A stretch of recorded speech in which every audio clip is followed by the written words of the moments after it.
All right, so thank you for posting that video of the Schumann.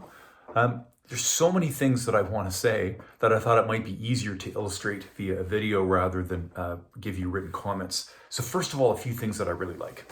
Number one, your hand position is nice and relaxed. If you think about your hands, and if you just don't put any muscular effort into them, whether you turn them this way or this way, they tend to have this sort of gentle curvature. And that's exactly what your hands have at the keyboard. So that is a very relaxed position, and that's key.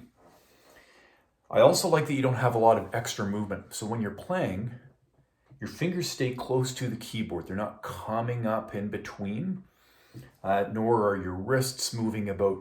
You're very quiet at the keyboard. And it's important in this piece, but it's going to be even more important when you move on to more advanced repertoire. It's going to allow you to play without mistakes and to be able to play things smoothly. So keep that hand position up because it looks great. In the piece, there are a couple of suggestions I would have. One would be around dynamics. You do actually make a really nice dynamic change, and it's the re-entry of that main theme, that melody.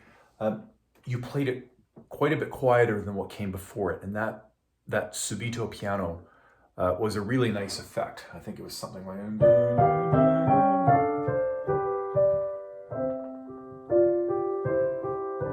it was very, very effective, and it picks up on the elegant simplicity that I think that Schumann was after. He called it Melodie. It's the title of the piece. So you can see he wants this very kind of quiet, serene feel. And so that change that you did really picked up on it. But I would say there's more that you can do, not dramatically, dynamically throughout the rest of the piece. One example I'll give you is the second line where they have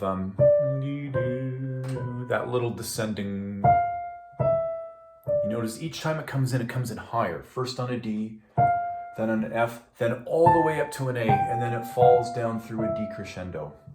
So let your phrasing rise with that passage. So the first time, kind of piano. A little more, even more.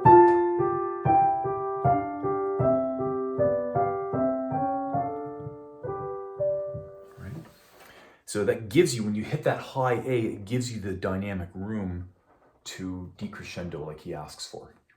So that's something I would suggest, and there's lots of moments like that through the piece that you can work on. The other thing I'm going to suggest, and some people may disagree with me, including your teacher, if you have one, is to add a little bit of pedal to this. When you look at it, it looks like a Mozart piece.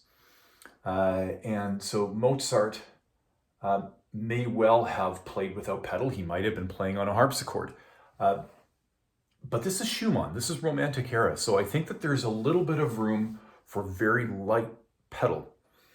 And it's going to do a couple of things. It'll add a little shimmer to the piece. It won't sound quite as dry. And the second thing is it's going to help bring out a little bit of left-hand, right-hand duet. Let me start with the first part that I was talking about, that shimmer. I'll just play the first couple of bars of that descending pattern with no pedal.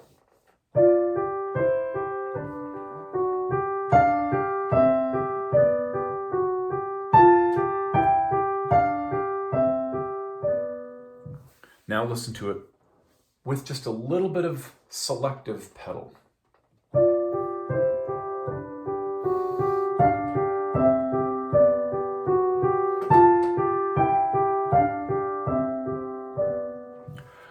It just brings a little more, doesn't it? The other thing it'll do is it brings out the duet.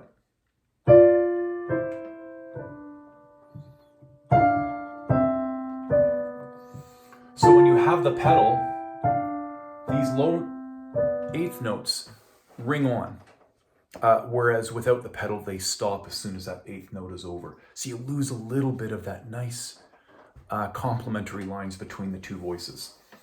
How you pedal it, You can't pedal it all the way through, of course.